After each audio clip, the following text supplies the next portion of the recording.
6-pointed, and Correct. the pentagram used in the occult 5-pointed? It is. So how can they claim it's the same thing? Well, I don't know so many people that do claim it's the same thing. Well, I think she just did, didn't she? Well, she was connecting it there. I do know a lot of people who, and I've met them on tours, Brennan. They say historically, the Star of David was used as a satanic symbol, and I've researched very deep into it. And it was only about the 16th century that star began to be synonymous with the Jewish people. And I've spoken to people, the late Derek Prince, if you know that name, he was very careful about symbols and signs and the occult. He taught against it, curses and all that. And he very thoroughly researched this, and he proudly, every Independence Day, would the Star of David flag, the flag of Israel. He didn't have a problem. I don't have a problem. Amen to that. Aaron LaVarco, brought to you by our foundation, worldviewfoundation.com. Support us as we support him as he supports us. That's how it works, folks. We all work together. Thank you, Aaron. And thank you guys for listening. Thanks, Take care.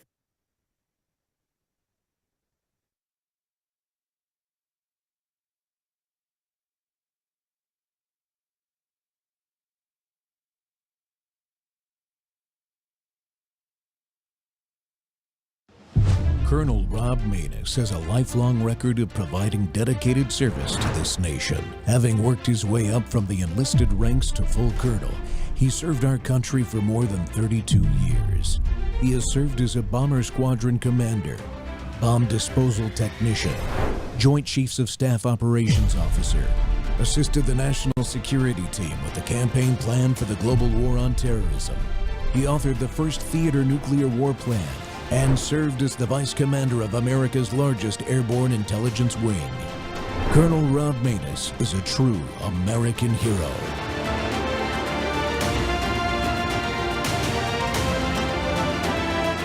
This is Rob Maness Live. On Saturday, Steve Witkoff landed on the USS Abraham Lincoln aircraft carrier. On his X account, Donald Trump's envoy to the Middle East posted photos of his meeting with the Marines deployed in the Persian Gulf, showering them with praise. Proud to stand with the men and women who defend our interests, deter our adversaries, and show the world what American readiness and resolve look like on watch every day. The visit shows that the threat of U.S. military intervention in Iran has not been ruled out, despite negotiations between the two countries. On Friday, Oman hosted indirect talks between Witkoff and Iranian Foreign Minister Abbas Araghchi. The discussions went well, according to both parties, who agreed to meet again soon. Tehran says it is ready to reach an agreement on its nuclear program, but its development of ballistic missiles is off the table. The missile issue and defense matters are in no way negotiable, neither now or any time in the future. Regional issues belong to the region itself. Iran's internal issues also belong to the Iranian people, and no foreign country has the right to interfere in Iran's internal affairs.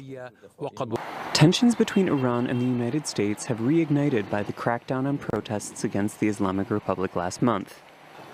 The Iranian government puts the death toll from the clampdown at around 3,000, but the U.S. NGO human rights activist news agency announced almost 7,000 and is investigating almost 12,000 more.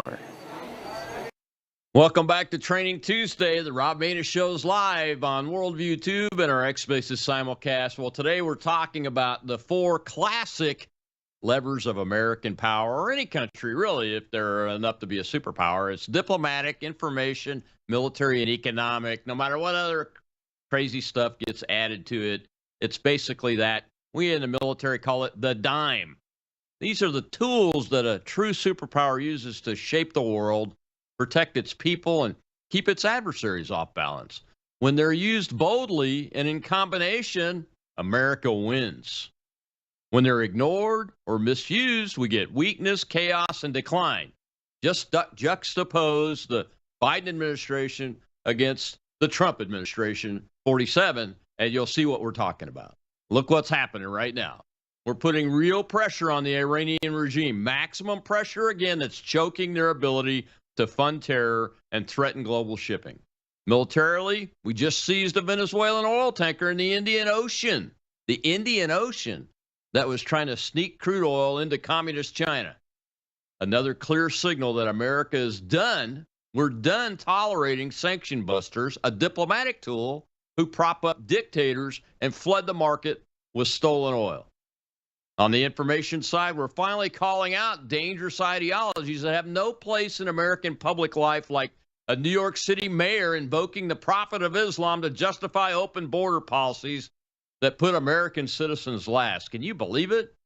And economically, we're seeing record performance across the board, growth, jobs, energy dominance, exactly what Secretary Scott Bessent has been laying out for us.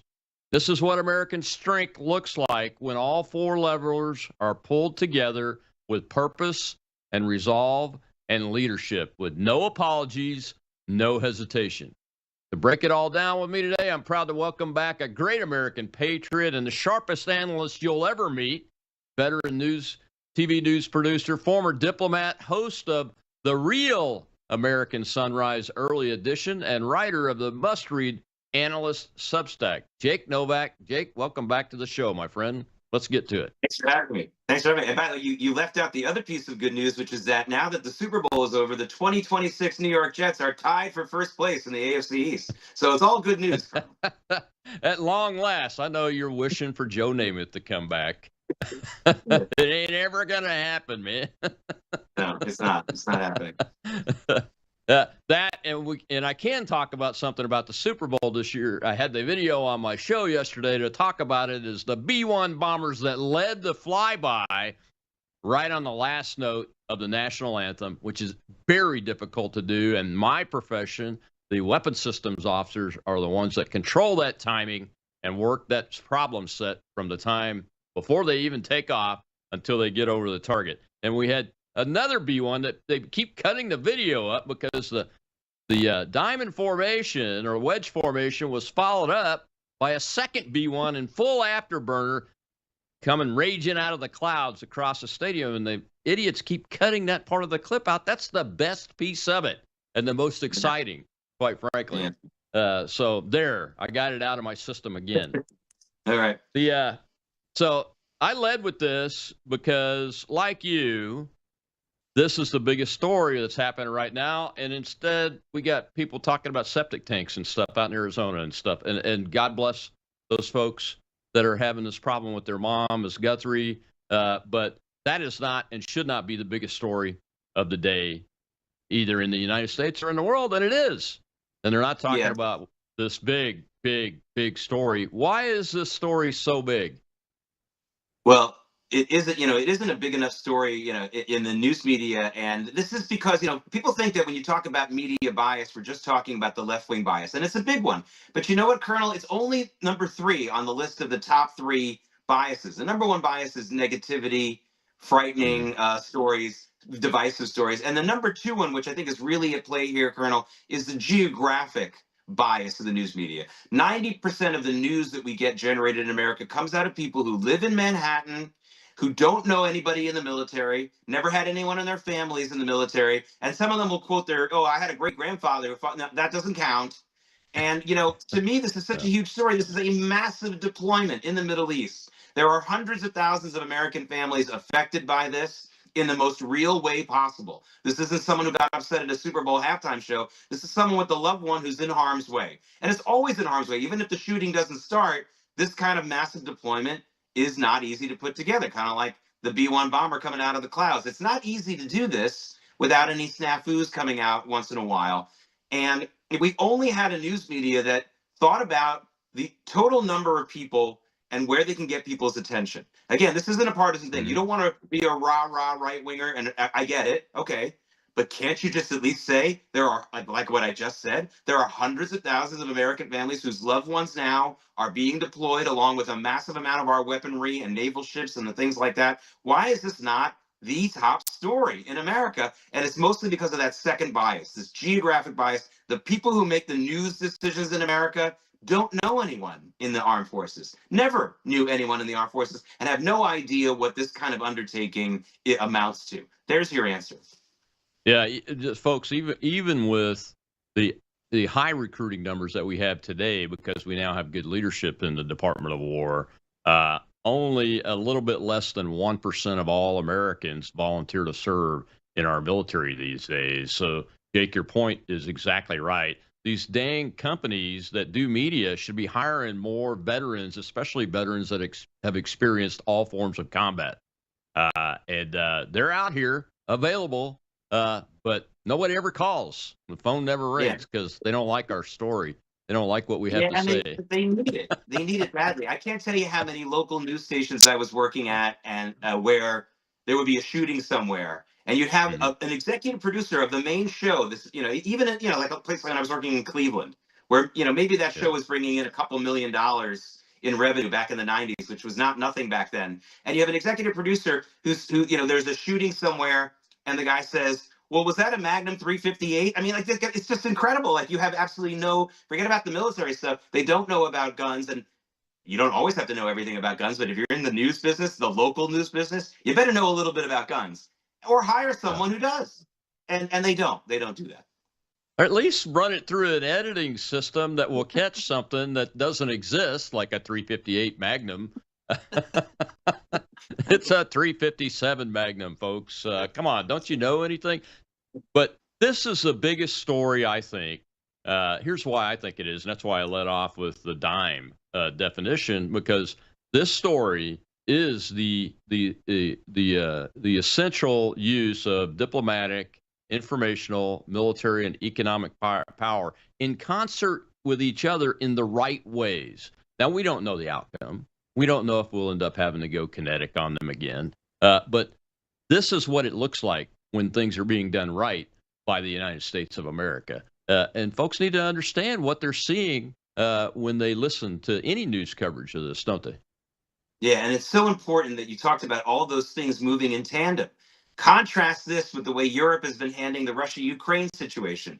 They've been putting a military response to Russia. They've been doing diplomatic stuff, but at the same time, economically, they are literally bankrolling the war against themselves by buying all that Russian oil and energy. It's the exact opposite of what we're doing here. We're sanctioning the Iranian oil. We're choking them off economically. We're showing them diplomatic and military pressure. And we're making it clear to the rest of the world what's going on here. I thought the biggest story, specifically in this wider rubric that you discussed, was the fact that the United States warned every country in the world to keep their shipping as far away from Iran and the Strait of Hormuz as possible yesterday. That was a few days after the State Department told all Americans to get the heck out of Iran. I can't imagine there's too many there who have the opportunity to get out, but that was interesting. This is all in tandem. And if you think that it just makes sense and we shouldn't clap for it, again, look at what Europe is doing, where they have been bankrolling the war against themselves for a number of years now. And it's amazing how the only people calling them on it is the United States and President Trump. I mean, it's the most asinine thing I've ever seen. So thankfully, we're not seeing something like that here with the paradigm that you sort of just laid out for us. Yeah, I mean, my favorite conundrum on the European thing is the Ukrainians buy 15% of their diesel fuel from India, which refines all of that diesel fuel from all Russian oil. It's laughable, but people's lives are at stake, and potentially American lives are at stake, and Western European lives are at stake if things go too far awry. Now, Iran is not the only target here, right?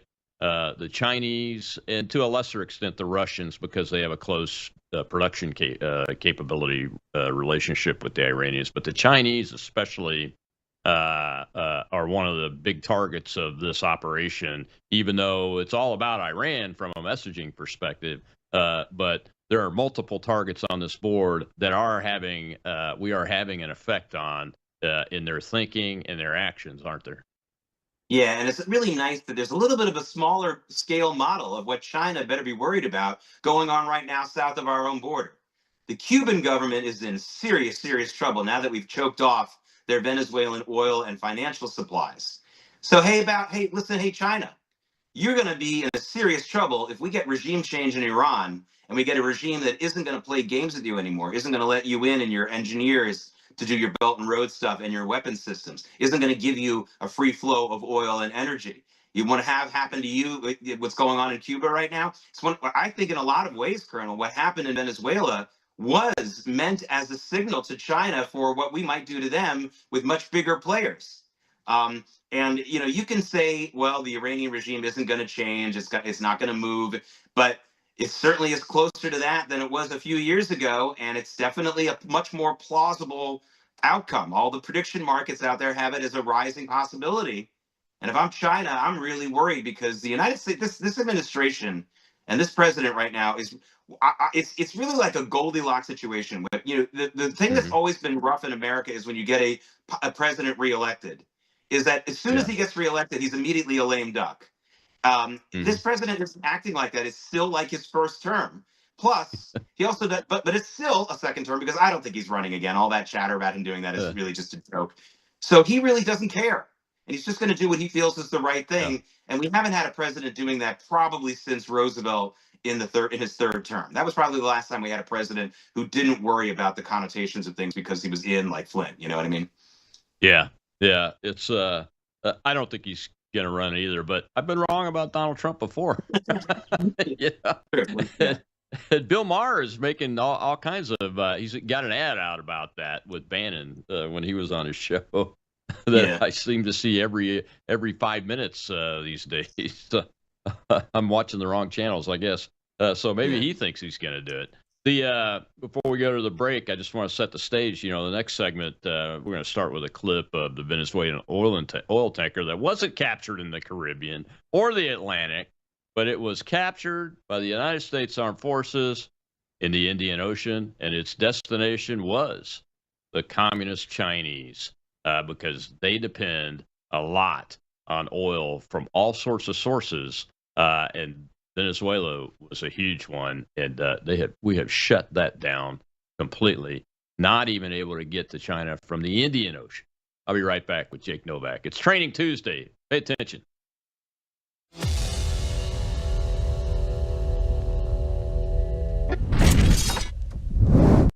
Hello, I'm Brandon House. Would you like to gain access to over 20 years of my radio shows, TV shows, my books? I've written 15 books, and most of those books are ebooks now.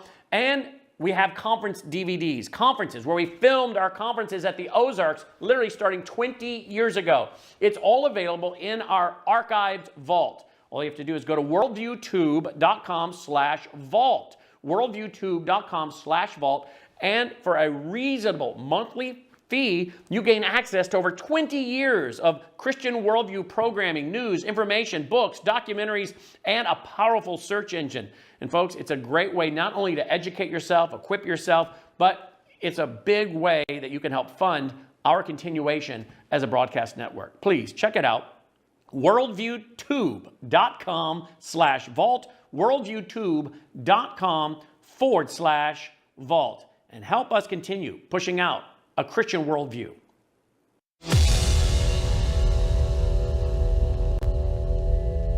U.S. forces have seized the Venezuela-linked oil tanker Aquila II after retracking it from the Caribbean across the Atlantic into the Indian Ocean. The ship was reportedly carrying about 700,000 barrels of crude oil bound for China. According to the Pentagon, the tanker defied President Trump's quarantine on sanctioned vessels trading in and out of Venezuelan waters, prompting a long pursuit. U.S. military forces boarded the vessel without incident, with video on social media showing troops fast roping onto the deck and crew being secured. This operation is part of an expanded U.S. campaign to enforce sanctions on oil shipments tied to Venezuela, a policy that has resulted in multiple tanker interdictions in recent weeks. February 9's action marks at least the 8th U.S. seizure of Venezuelan-linked tanker, underscoring Washington's resolve to restrict crude exports not processed through approved channels. The drone and helicopter footage released shows a sniper overwatching the Aquila II during the boarding. The Pentagon said the ship was flagged to Panama and had left Venezuela earlier this year. The tanker seizure comes amid heightened political turmoil in Venezuela. Opposition figure Juan Pablo Guanipa was reportedly taken by armed men in Caracas shortly after his release from detention, deepening concerns over the nation's fragile leadership landscape. Allies are calling on the international community to demand his unconditional release.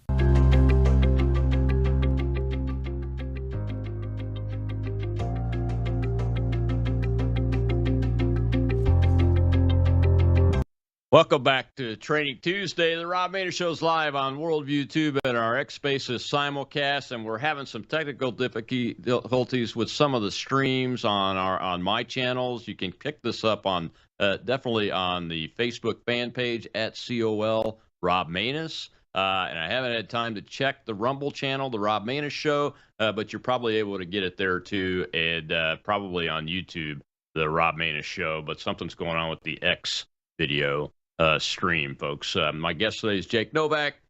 Jake has media experience, diplomatic experience. He is a very effective analyst in not just domestic issues, but foreign policy, national security, and international relations issues. Jake, welcome back to the Rob Maness Show. And I had to show the clip of the tanker there from the Indian Ocean, as I talked about before the break, because that's a big deal. That's a big deal. There are very few countries. I think there are probably no countries that can pull off what just happened in the Indian Ocean once a sanctioned tanker like that gets away from them. Yeah, and I like the way that it's just so easy to understand. Like, this isn't like, you know how we've been reporting for years about things going on in Syria, and there's this little missile attack or a drone attack, and there's never any video of it for obvious reasons, and it's hard to kind of keep your mind. You need like a program in a sports game. Which terrorist group is bad this week and which isn't. This is just so simple. It's a Venezuelan oil tanker that was all the way away from Venezuela, all the way in the Indian Ocean, on its way to China. And we said, remember, the United States has taken ownership of your oil, Venezuela, and I don't care how far away it gets from Venezuela, we're going to demand control of it, and that's exactly what happened. Very easy to understand. The video is very clear, and those are the best kinds of messages on the international stage. Ones that everyone can see and understand. Ones that can't be spun by a news media guy or even a Baghdad Bob type regime reporter. Mm-hmm. They're probably just not going to report it at all. But people will see that video, and that's what makes that so effective. Yeah, folks have probably noticed, but on my show, I don't always use an American video clip. Today I've used a France one, and I can't remember exactly where the Washington Examiner had that clip, but they got it from another international media organization. And that's because they tend to not sugarcoat things in the non-American media. I hate to say that way, considering we're the vaunted First Amendment nation that we're supposed to be, but that's just unfortunate the way it is. Now, this particular situation, the reason I picked it was it is a diplomatic and military force set of levers really working together. And then with some economic thrown in there, obviously the oil was bound for China, so you've got an economic lever in there. But without the adequate military capability, you can't enforce sanctions like what we just did with this particular asset. Yeah, I mean, remember what Biden's response to these kinds of things was don't do it. But there was never any action like this to seize a tanker or something like that. And that's very important. It's really backing up words with action. And we just don't see it. We didn't see that enough during the Biden administration. We saw a lot of the opposite. And to me, again, a lot of people watching may not know a couple of things that are really at play here, which really exacerbate the situation, I think, in a good way. One is China doesn't have a lot of its own oil. I mean, some people might think a big country like China. Just to remind people, there is a big Chinese oil company called Chinese Sinopec, but it's mostly a coal company. They don't really have proven oil reserves. And for those of you who know your history, that was a huge part of what started World War II, that Japan didn't have any proven oil reserves at the time that petroleum was so important. That was a big reason for why Japan became so aggressive.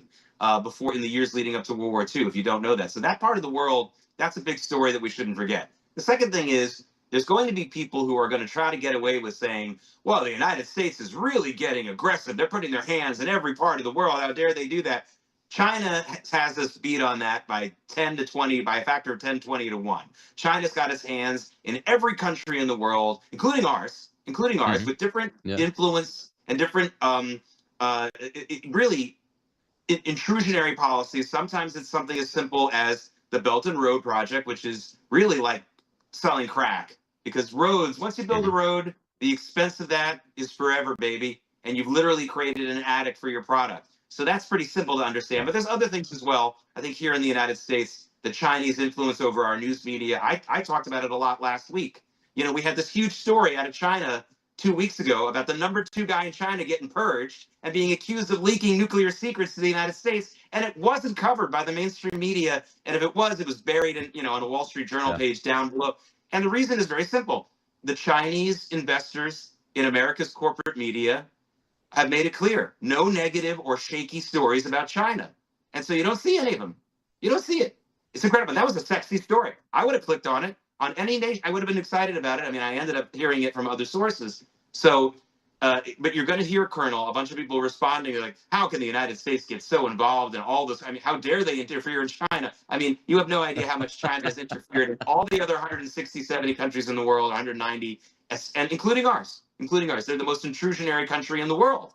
And all we're doing right now is finally standing up to it in a small way, frankly. We need to do a lot more, but that was a great thing we did with that tanker. Absolutely. Yeah, folks, I just became an ambassador for a group called the Coalition of Military Excellence, and one of the members of that group is called the Vanguard or Vandenberg Group, I believe. They've got a new podcast video series out, and it's all about how China is interfering inside the United States. And there is so much activity, Jake, that they will never run out of material. They could go 1,000 episodes, 1-hour episodes of that, and never, ever run out of new things to talk about. That's how bad China is embedded in our country and in other countries. That Belt and Road Initiative, what they've gone in and done, it's not just roads, it's airports and deep water ports. And once they get addicted to that, and it's in third world countries that don't have the money, so they give them a loan. And the contract says when you default on the loan, the Chinese government gets ownership of the asset. That's why they're building airfields and deep water ports, especially on that initiative. And that's how they've embedded themselves all around the world and have taken what some countries like the Solomon Islands, which were our staunch allies, post World War II, and now the Chinese are there. And they tried it in Israel, too. I was very involved in the debate and also working in it from all different sides of the debate when China tried to buy the Haifa port. And Haifa, by the way, is a very important city in Israel, not just because it's a port city. By the way, it's the most Christian city in Israel. It's a Christian majority city. Also, the Baha'i faith has their temple there. Beautiful, beautiful place. And the Technion, which is the top tech university in Israel, which is saying something, is also located there. The Chinese, starting around 2019, started an attempt to buy and refurbish the Haifa port, which needed refurbishing. The Israelis were interested in it first. And then finally, the American allies of Israel and people within Israel said, you know what, maybe not. And what they ended up doing was very much scaling down that project and getting other investors. But another thing that happened at the same exact time was I had friends in the Israeli military who told me, we just got a directive. This was 2019. They got a directive. If you have a Huawei phone, don't bring it on base ever again. So that was at the same time, I thought to myself, how can they be even considering a China ownership of the ports when they're telling everybody in the military, which is essentially everybody of importance in Israel, don't have a Huawei phone on duty, which means basically you got to get rid of it. People aren't that rich there that they can have a bunch of phones. So get rid of your Huawei phone is what they were saying. And I thought to myself, like, that's in Israel. Imagine what they try to do to a country that has less technological expertise and has less of an economy to really rely on. Yeah, and they don't have people that are inherently citizens in their countries to do the surveillance that's necessary to catch that kind of stuff. And it's it's a challenge. Let's just put it that way. It's a challenge. China is not it's not as big of a superpower as the United States is, but it is a superpower at this point. And if we don't continue to be successful at pushing back on them, the Greenland issue is one of those places, in the Arctic Channel up there that's now open, that sea channel, then they will just become stronger and stronger and stronger. The reason why I wanted to talk about this tanker is it's a sanctioned oil, and that's a diplomatic tool. And in this case, this is military force being used to support the diplomatic lever of power. Things aren't always that way, but this is a fairly common thing. Actually, it's a common use of the American military, especially the United States Navy, to support diplomatic power. We've done it almost since our very existence. Yeah. I think a great way to understand this is, let's pretend we're watching a crime show from the 50s. That sanctioned oil is like oil they're trying to fence. Like, we all know the Hope Diamond is probably worth $2-3 billion, but if somebody steals it and they try to sell it on the black market, they're only going to get a couple million, right? They're fencing it, which is an interesting thing here. And the U.S. Navy is acting like the cops, finding that kind of illegal diamond someone's trying to sell in an alley somewhere. That's really kind of what's going on here. But if you don't have the cops going after it, not only will you see more thefts, but the amount that they get from the sale of that stolen item will be a lot higher. So you're doing, this is so important about the economic aspect of this. Even when we don't seize any more tankers, the value of all those other tankers that are shipping around sanctioned oil, the value of their product just went down, Colonel, because it's like, well, I might get seized, and now I need to get rid of this real fast. This is burning a hole in my pocket, baby, and I got to get it sold. And the person on the other side of that transaction knows that, and he's like, well, I know we agreed on $50 a barrel, but since you might get seized any minute now, I think you're going to take 25 and shut up. And that's what's going on here. So there's so many different levers in motion, and I find it's actually kind of beautiful to watch. It is beautiful to watch because there's even I'm sure there's a tariff angle to this somehow that's working into it because Trump doesn't do anything that doesn't have an economic and a tariff angle in it. One of the things it is doing, if we keep the captured ships, which we can do under the law of the sea, then it helps our inventory of oil tankers that we desperately need to build hundreds, if not thousands, more of to catch up with China, which can build 1,740 ships to our 5 every year. Think about those numbers. Well, we got to take our next break, Jake. When we come back, we'll talk some more about how China is embedded in the United States, and the video you're going to see is the most prominent example of it, even though China is never mentioned. We'll be right back.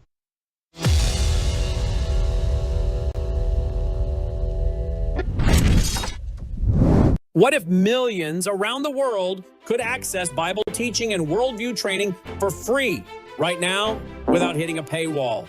That's exactly what happens every day at worldviewtube.com because of the Worldview Weekend Foundation.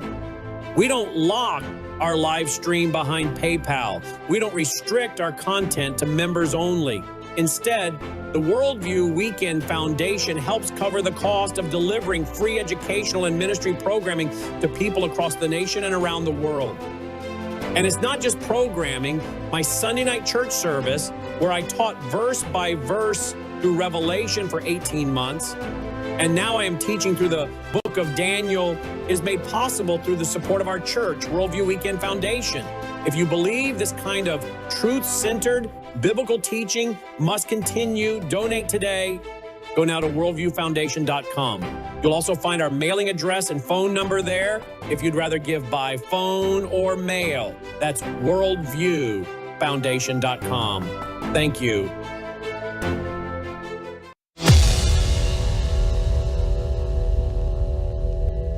And I consider my own faith, Islam, a religion built upon a narrative of migration. The story of the Hijrah reminds us that Prophet Muhammad ﷺ was a stranger too, who fled Mecca and was welcomed in Medina. Surah An-Nahl 1642 tells us, as for those who immigrated in the cause of Allah after being persecuted, we will surely bless them with a good home in this world. If faith offers us the moral compass to stand alongside the stranger, government can provide the resources. Let us create a new expectation of City Hall, where power is wielded to love, to embrace, and to protect. We will stand with the stranger today, tomorrow, and all the days that are still to come. We need not accept suffering as unchangeable. We need not treat hatred as the natural state. We have the power to set ourselves free. Welcome back to Rob Maness Show. It's Training Tuesday. We're live on Worldview Tube and our X Spaces simulcast, and we're live on YouTube at the Rob Maness Show and on Facebook today. Our other channels are having some difficulties today, and my guest is Jake Novak. And Jake, that very short clip there, there's more to it, but I think that some of the people that voted for Mamdani to be mayor of New York City are now realizing what a huge mistake that they're made. But the power behind that guy, I believe, is the CCP in China. And through various means, they are the ones that supported him to get elected. Well, yeah, I mean, the biggest architect of the whole plan to use open borders to undermine a society, and that's happened before in our history, has been China, with obviously a big assist from George Soros and his foundations and his sons and everything else like that. But China understands that the undermining of the United States coming from open borders was one of their best shots to do so, which was why so many Chinese nationals were crossing the border during the Biden administration, which had a lot of people scratching their heads like, wait a minute, I can understand Venezuela and Mexico and stuff. Where are the Chinese guys coming from? That's because they were there to direct the operation. They weren't just taking advantage of it and joining the trip. They were kind of the counselors on the hike. You know what I mean? That was what it was like. So that was very obvious. Listen, that clip that you just played blew up my brain all weekend. I made a big deal out of it. I made a big video out of it. I just want everyone to understand, everyone who saw that video was complete. What he was talking about was a complete lie.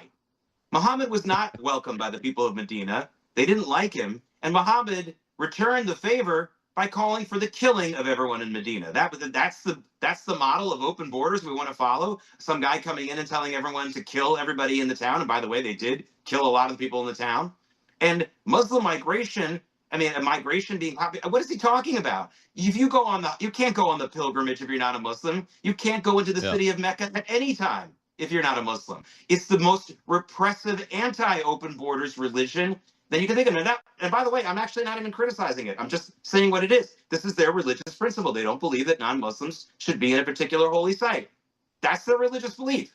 So either Mamdani is a complete idiot about his Muslim faith, which is possible. Remember, this is a guy whose father was a tenured professor at Columbia, and he said he was black on his application, and he still didn't get into Columbia. And I happen to know, because that's my alma mater, they do bend the rules a little bit on faculty's children. Most of the time they don't have to, because the kids end up usually being pretty brilliant anyway. Yeah. He still didn't get in, so he must have been a dope in school.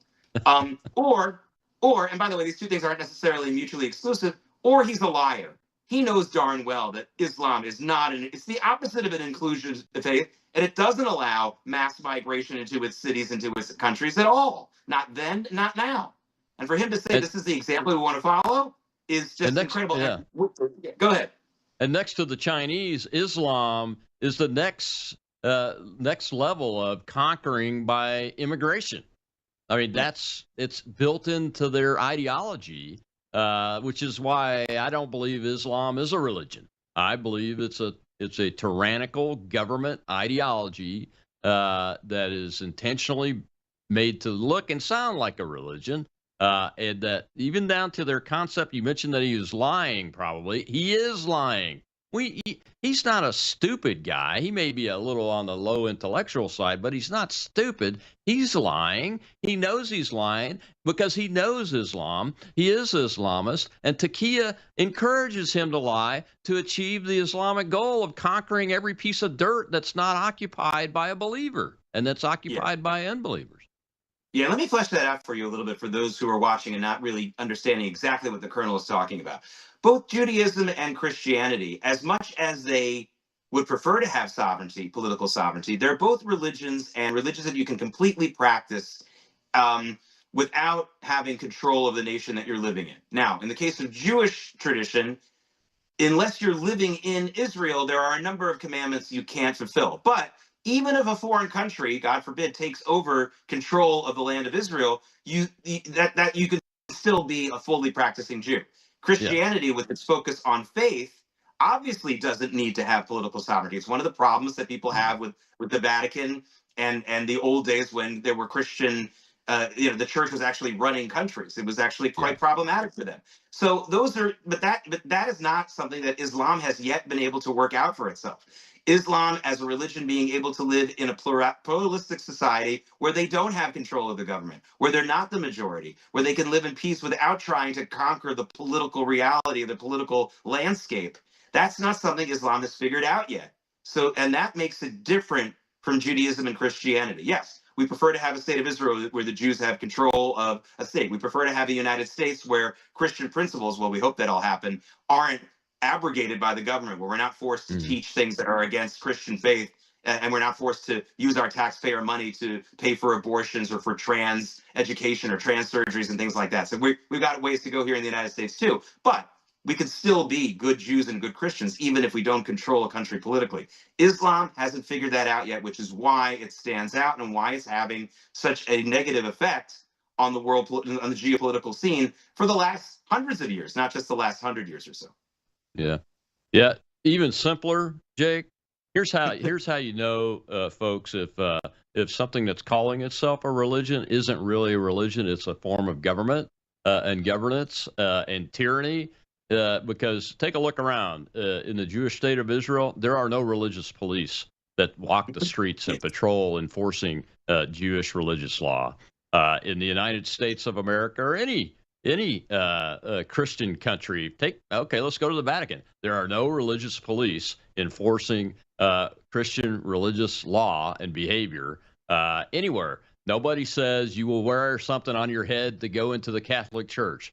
Nobody says you have to wear a yarmulke for certain occasions. There is no authoritarian part of a government that does those. And in Islam, go to Riyadh. Go visit Riyadh, and you will find the religious police. Go to Tehran, and you will find the religious police. And every other Islamic nation that exists, that is what you will find, and that tells you that it's not really a religion. It's a government. Yeah, there's one exception, though. As a Jew, if I find out you're buying Lender's bagels and consider them real bagels, then I will arrest you. Other than that, that's not a real bagel, folks. I'm sorry. It just isn't, even if you toast it. But He's other still than that, joking. yes, you're right. Yeah. He's still joking. But this situation creates a challenge for the old dime, the diplomatic, information, military, and economic power, which most people think of using those forms of power externally. But they're also intended to be having a positive effect on your internal situation inside your country. A piece of the diplomatic piece of this is when Trump stops immigration and entry from countries that support the creation of Islamic terrorism. That's a diplomatic tool, right? Yeah. And the Chinese, by the way, they know about Islam being a dangerous tool. That's why they put all their Muslims in their country into a de facto concentration camp. That's why they've done that to the Uyghurs. But that lesson hasn't been lost on them. They think to themselves, well, if this is something that could undermine our regime, maybe we can use it somewhere else. By the way, that's the way they kind of thought about COVID, right? They saw that COVID was deadly in their country, and they thought, well, let's start exporting it elsewhere and see where that leads us. And I think they feel the same way about Islam. They know that large Islamic populations will not come into a country and just be happy practicing their religion and their culture. They'll start to want to be involved with governance and trying to make Islamic law the law of the land. Again, to go back to Jewish law, one of the reasons why Jews have survived and thrived for the last 2,000 years is, starting about 2,000 years ago, the rabbi said that whatever country you live in, that's the law. That law now becomes equal to Jewish law. So someone's like, well, what if the country says you have to eat pork? Well, then you can't go to that country. But if you're in a country that says the law is you pay this taxes, you vote this way, you serve in the military that way, you take out your garbage on Tuesdays, then that now is equal to the level of our religious law, as opposed to we'll go into a country and now take over the law of the nation and make everyone our religion. That's a big contrast. And it's a reason why one culture has really thrived, because when you have to follow the rules of the place you're going to, the chances of you becoming closed off intellectually and economically are way down. So if you have to follow all the rules of the country, you need to learn their laws. You need to learn their science. You need to learn their culture, which leads to tremendous economic success and intellectual success, as opposed to leaders from a country, from another religion, that say, stay closed off, don't interact, which is why you end up only owning convenience stores and driving Ubers, as opposed to becoming, opening hospitals and universities. That's the real contrast. And the Chinese know darn well that that's what these populations do. They'll undermine themselves. Well, by the way, undermining themselves is keeping them poor and miserable as well. It's not like they enjoy the whole process. Everyone's a loser when these groups come in. Yeah, and that's why, the Chinese influence inside of our country it just covers everything from buying farmland next to strategic military installations to buying manufacturing capabilities, and even buying more farmland than is even close to military installations. They just buy it to own it and buy it up. Smithfield's, I think, which is a meat packing company. I don't buy it anymore because it's a CCP-owned company. I refuse to do it because the CCP and the People's Liberation Army own all Chinese companies in one form or another, no matter what kind of cloaking they try to put on it. But it's very difficult to get our American politicians to understand that and act to prevent them from getting a foothold in all of these places. Our universities, I think, is the prime place where the Red-Green Alliance, the Islamist Marxist CCP alliance, is being it's being brought together. It's being watered and fertilized and growing, and that's where Mondani comes from. Yeah. And, I'm so glad you mentioned Smithfield, because 25 years ago, the New York Times actually did a pretty good series. They put a guy undercover working at a Smithfield meat processing plant. And one of the things that he wrote about was how almost everyone in that plant was an illegal alien, that this was really, and they were being abused. One of the things I talk about all the time is, don't forget, folks, on the issue of illegal immigration, we have the high moral ground all the time, because illegal immigration is slavery in every way that you can define it. And if you read those articles from 25 years ago about what's going on in Smithfield Farm Meat, which is still going on today, you'll understand it's slavery, man. I mean, the managers get into the faces of the people cutting the meat off the bone and yell in their face that they're not going fast enough. It's brutal work. And that was one of the reasons why China targeted Smithfield Farms, because they knew it was a big illegal immigration clearinghouse in this country. It still is. All these meat processing plants are. And it was one of the reasons why they did that. Because, again, their policy is to flood this country with illegal aliens, and why not take over a company that facilitates that in a big way? Yeah, and the agricultural industry, which includes meat producers and all that, really lines up with their attempt to infiltrate deadly diseases that attack not only plants and animals, but human beings. I don't know if you saw the news last week, but another illegal biolab was found in Nevada, beyond the one that they found in California, but had been created out of that one. We got to take our last break, Jake. When we come back, we will talk about the economic performance of the United States and why it's so important, and how it's one of the levers of power that is doing very well, and it creates the conditions for success in all these other areas. So we'll be right back with Jake Novak.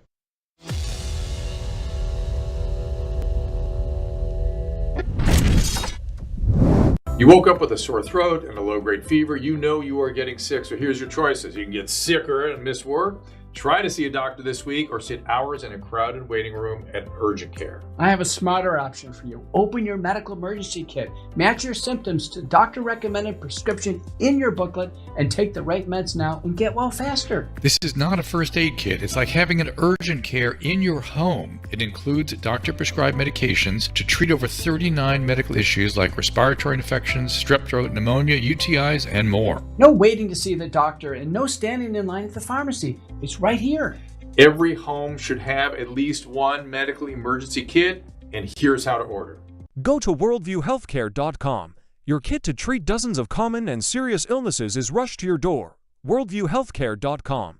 That's worldviewhealthcare.com. The emergency kit available at worldviewhealthcare.com. Make sure you don't have to go to urgent care. I got pneumonia. I didn't have to go. I took this last year. Stayed at home. Went to bed.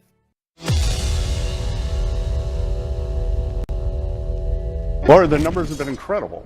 That we had 4.3% recently for the third quarter, and 4.3% is all in. The government shrank 0.4, so the real number was 4.7. So that is a 4.3 private sector number, Laura. And you know what contributed the most? I've been seeing it. I was in the investment business for 40 years, and trade. Exports exceeded imports. Our trade deficit shrank. We're back down to 2009 levels thanks to the president's trade agenda, and it's growing GDP. Welcome back to the Rob Maness Show. Economics, the economy, the economic lever of power. We've been talking about the superpowers, levers of power, the diplomatic, informational, military, and now economic levers of power and how they work in the real world. And I think Scott Bessent is probably the secret weapon and the most valuable player, MVP of the first year of the Trump administration. The man is a machine. He's a machine. He thinks on his feet and he knows his stuff. And that was from early January. My guest today is Jake Novak. And Jake, I wanted to ask you, that was from January 10th. Why is that not a story? When you go and research like I do for my shows, if I'm going to do something on the U.S. economy, I could not find a positive recent story on the United States economy anywhere that was on video for me to use for this show today. I had to go all the way back to a Fox News clip of Scott Bessent from January 10th. And you're talking about those numbers. Those numbers are what politicians like me have predicted when we were running for office. Of course, we could get back to a GDP of 4 and 5% when you have people like Barack Obama and Bill Clinton saying, no, it's 3% or less and blah, blah, blah. Well, no, of course we can, because this president and his team understands things like trade. And the economy's got to be strong to set the stage and the conditions for these other levels of power to be workable, don't they? Yeah, well, if you think it's bad now, because you said you've been looking for the last few weeks, you should have seen it what it was earlier in the last year. In April of last year, when President Trump announced the tariffs, the news media really got together with a daily lead story talking about how terrible the economy was and how everything was going to fall off a cliff now. And what we're seeing for the last few months is the realization that that didn't happen. So now they're really not even talking about it that much. So what you're seeing is the quiet and the not reporting of the positive news. But believe me, a few months ago, you would have seen even more negativity about the economy. So that was one thing I want everyone to remember, because in April, they went all in on this negative story. And I feel bad for people, because there obviously were a lot of people who sold their stocks and their investments in April of last year, and they missed out on a huge run to even higher levels. We're at Dow well over 50,000 now. You missed out on a lot of money. So we shouldn't listen to these kinds of people.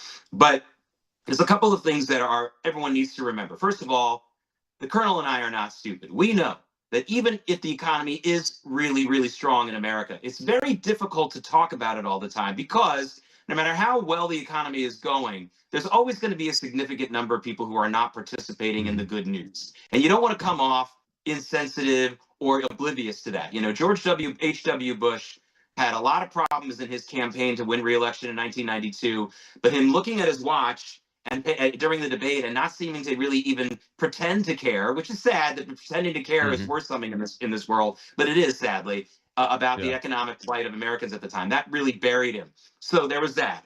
But look, there are a couple of things here that are really, you talk about these good numbers that Scott Bessent just talked about, but here's one of my pet peeves, because Scott Bessent is so good. I agree with you what you said. I think that Steve Mnuchin, the first Treasury Secretary during Trump's first term, was just as good on policy. He just wasn't as good on TV as Scott Bessent is. He wasn't as quick with the words. But one of my pet peeves, Colonel, is when even people who support Trump, don't know about some of the most crucial positive economic policies. During the first term, and this has been extended during this term, he doubled the standard deduction for people who don't itemize their taxes.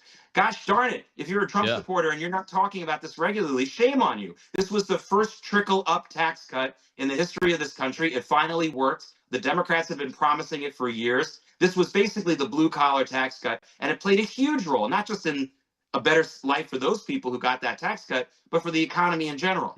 Now, during this term, we've had the one big beautiful bill, and this is something I don't hear enough about. One part of that bill basically says that if you are a mid to small size business and you're buying something for your business, a physical item, a laptop, a truck, Yeah. a dishwasher, it's almost 100% deductible in every single case. This is a massive shot in the arm for the American economy. We're going to start seeing more of the results of it. I'd like to see more Trump supporters talking about it, or just people who report on American economics talk about it. And of course, all we're hearing, and it's still pretty good, is that everyone should expect a much bigger tax refund this year. That's great, but there's so much more going on that isn't being talked about. So, Colonel, your point is taken about the mainstream media and the people who hate Trump, and they're hopeless. But we better not use that as an excuse for us not to talk about it. We've got to start talking about these policies more, because just so that people hear about it. If there's a small business out there that doesn't know about this tax break on buying equipment, gosh darn it, they better learn about it fast, because they're missing an opportunity, let alone doing something to promote, a political ideology that we support. Yeah, I'm excited about it. Actually, I'm working on my taxes right now, and I bought a brand new desktop computer for the company this year, and we'll see how it works. Because I can always use tax help. Probably make too much money sometimes, and not enough at others, and everything. And what about these Trump accounts for kids? People aren't talking about that either.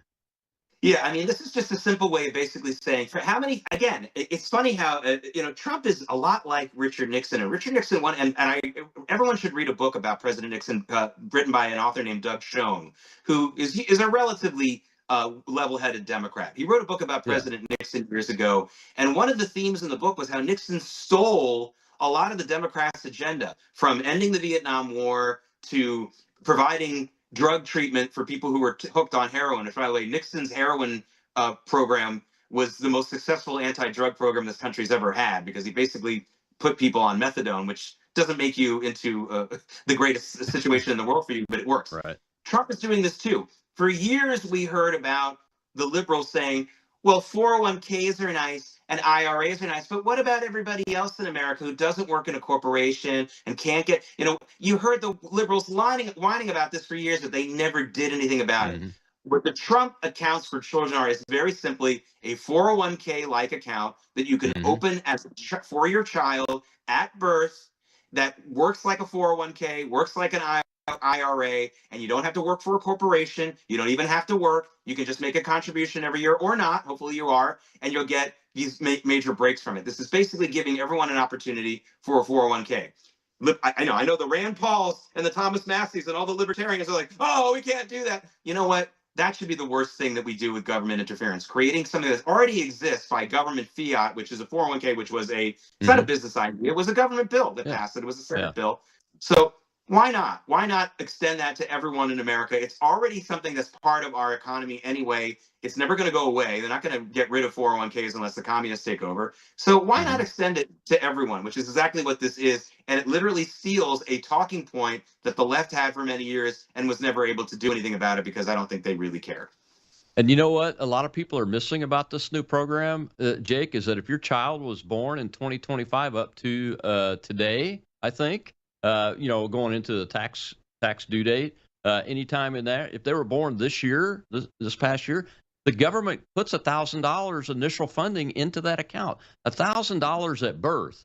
Think about where that's going to be if you do nothing else with it, where that could be at age 18 or 21 or 30 and everything. And I was just watching the press briefing before the show started, and Carolina was talking about how if parents will just put in light contributions to that on top of that $1,000 by age 21, you can expect to have a $1.2 million account right there. Yeah. I mean, that's phenomenal. And it just grows exponentially after that, as long as you don't mess with it and you keep adding to it. Yeah, and I'll contrast that to what the left wants, universal basic income, where we're just going to pay people for breathing, which has absolutely no participation from you. I mean, this is something that will bind families together more. It'll be more of a participatory thing, a little bit of ownership. We used to say that all the time about public housing projects. Like maybe a way to get public housing projects to be better and safer would be to offer a rent-to-own type paradigm for anyone who has the money to do so. No one ever did that, though, I don't think. And so this is an ownership type thing that is not a handout. Yes, you could say, well, that $1,000 handout, I don't like that. Yes, but it's basically it's a key to open a door, and you got to walk through it, and you actually still have to participate in it. And that is so much different than just universal basic income, which is basically what rich people want because they're afraid of getting mugged on the streets, and they don't understand that poverty doesn't cause crime. It's the other way around. Crime causes poverty. All these countries that have UBI are going to end up with either even bigger crime problems, not less, because you can't pay off. Poverty is not what causes people to rob you. It's the fact that they have no morals. That's what causes people to rob you. That's why rich people are just as likely to rob you as a poor person. In some cases, in some ways, even more likely to rob you than a poor person. Because they're good at it. They're pretty good at it. That's right. They are pretty good. Well, something happened over the last few days in Japan. Huge election over there. I don't know why I don't like using the term right wing, but the more conservative group took complete control of the legislature, and that's the new prime minister Takachiki, I think her name is. It's her coalition, but they have a big enough majority where they can change the Constitution and get away from this pacifist Japanese self-defense force and actually become a true ally of the United States and the West, and and provide that wedge against communist China and communist North Korea that we've needed for so long. And they say they're going to do it. But she's got a meeting with Trump before he goes to meet with Xi, and Trump said there's some big trade deals in the offing. What can we expect from an economic perspective with both of those countries from Donald Trump? Well, we've come full circle in this program. Colonel, we started with talking about stories that aren't being covered enough. This story is not being covered enough. First of all, where are all the women's livers? We have a first-time female leader of Japan, a country that didn't even allow women to participate to vote until Douglas MacArthur shoved that down their throats, rightfully so. And my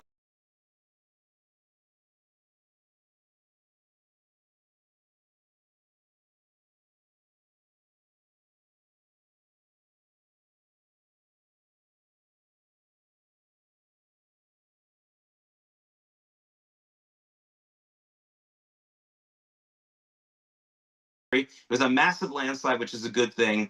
And also, why isn't it getting covered? Same reason as we talked before, because China is the mortal enemy of Japan, and China's investments in American newsrooms will not allow a strong positive coverage of what's going on in Japan right now. This is a major story. By the way, the markets in Japan have been cheering this big time. We've had 2 days in a row of the Japanese stock market, the Nikkei index, up rallying 3% on Monday, more than 2% today. That's massive.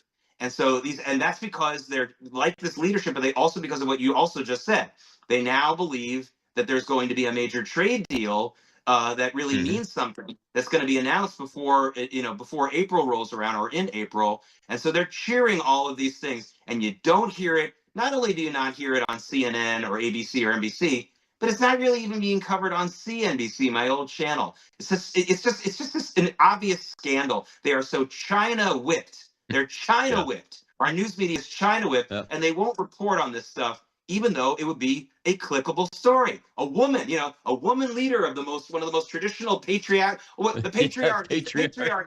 and they're not even celebrating it. They don't even know about it. I bet every person who subscribes to Ms. Magazine, if they still have subscriptions, doesn't know about this. Which just goes to show how feminist they really are. They're not feminists. They just hate white men. There's a difference. There's a difference. Yeah, there is a difference. Well, we got to go. Thank you, Jake. But I'll just remind everybody, we cover these big stories on this show intentionally, and sometimes we do it more than once in a week, intentionally, because somebody's got to do it, and this is America.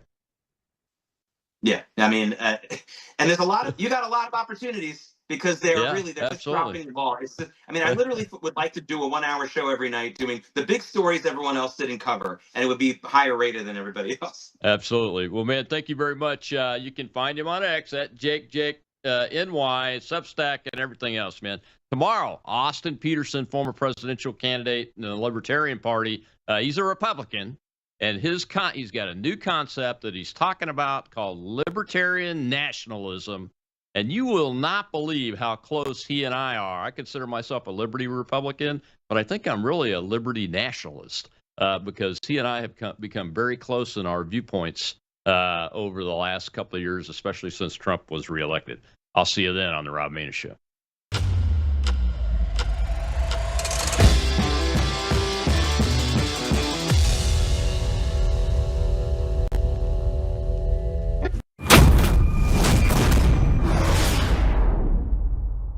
You're watching Worldview 2, built on the 35 years of Worldview books, documentaries, research, high-profile interviews, and the radio and television broadcasts of Brannon House.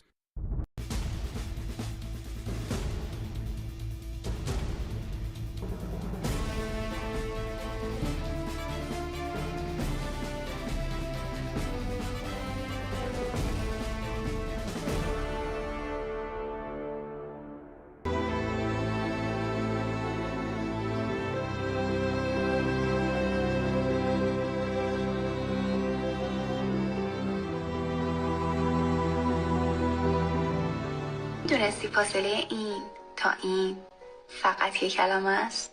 هنر.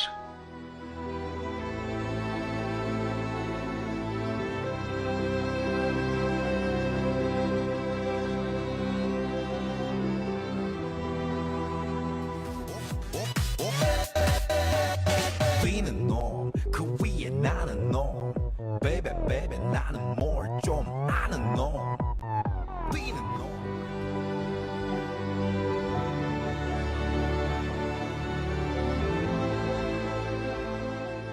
انقدر داغون بودم گوشه گیر خونه شدم. پدرم منو دیدش گفت افت خونه بادم. من پدر شدم بگیریم بالا پرم. درد تو بهم بگو چرا شکستی پسرم.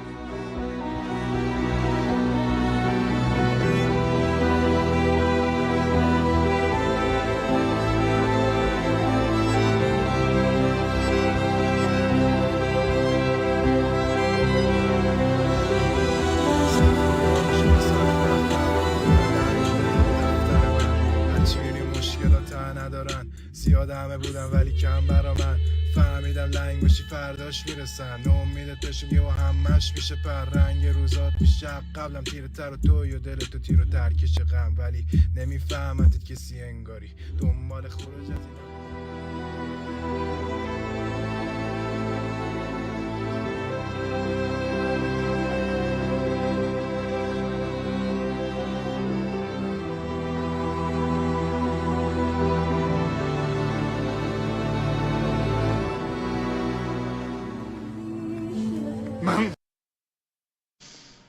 Welcome to Live Up to Freedom. Thank you so much for joining me on this Monday, February 9th, 2026, day 44 of Iran's revolution. As I made a promise to myself and to my fellow Iranians and to my audience every day. Every day I'm on air, we will remember their names, their faces, and their videos if available. So that's going to be, it's going to take a long time to identify and then cover and show the over 55,000 faces. But, well, that is the mission and that is what we will continue doing. We're live on WorldViewTube.com, WorldViewTube, Rumble and X account, WorldViewTube app, which is available on your App Store. No cost, it's for free. I strongly suggest you install it and turn on your notification. We're also live on X America News on X and live on all of my platforms, which is YouTube, Rumble, Facebook, X, and Substack. I will be joined here in a minute by a very special guest who's no stranger to our audience on all platforms. But before we do that, I want to give you an update on this week's programming. Tomorrow is just going to be me and you guys, because last week I promised to do a normal programming where I get to talk to you, answer your questions, read your comments, but I couldn't do a show Friday. Nothing major, I just couldn't. So tomorrow will be that day. It's going to be me and you only. And then on Thursday, we're going to have another one of our boots on the ground in London, an Iranian who's going to join us to give us an overview of what is happening in UK. For those of you who are not following, we had the incident at the Iran embassy in London, where the London police decided to arrest Iranian protesters for no good reason.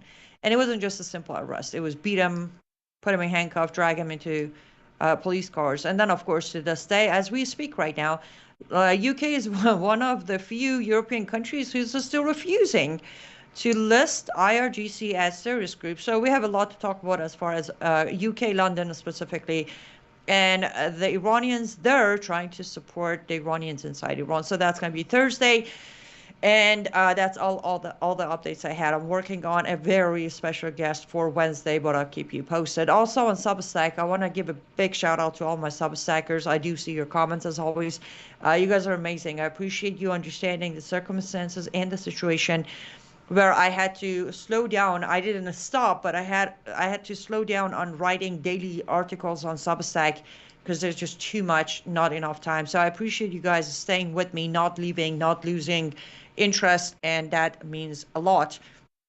Last but not least, excuse me, I'm gonna choke apparently. Last but not least, I will be starting the Q&A, 1 to 2 hour weekend Q&A on Substack only.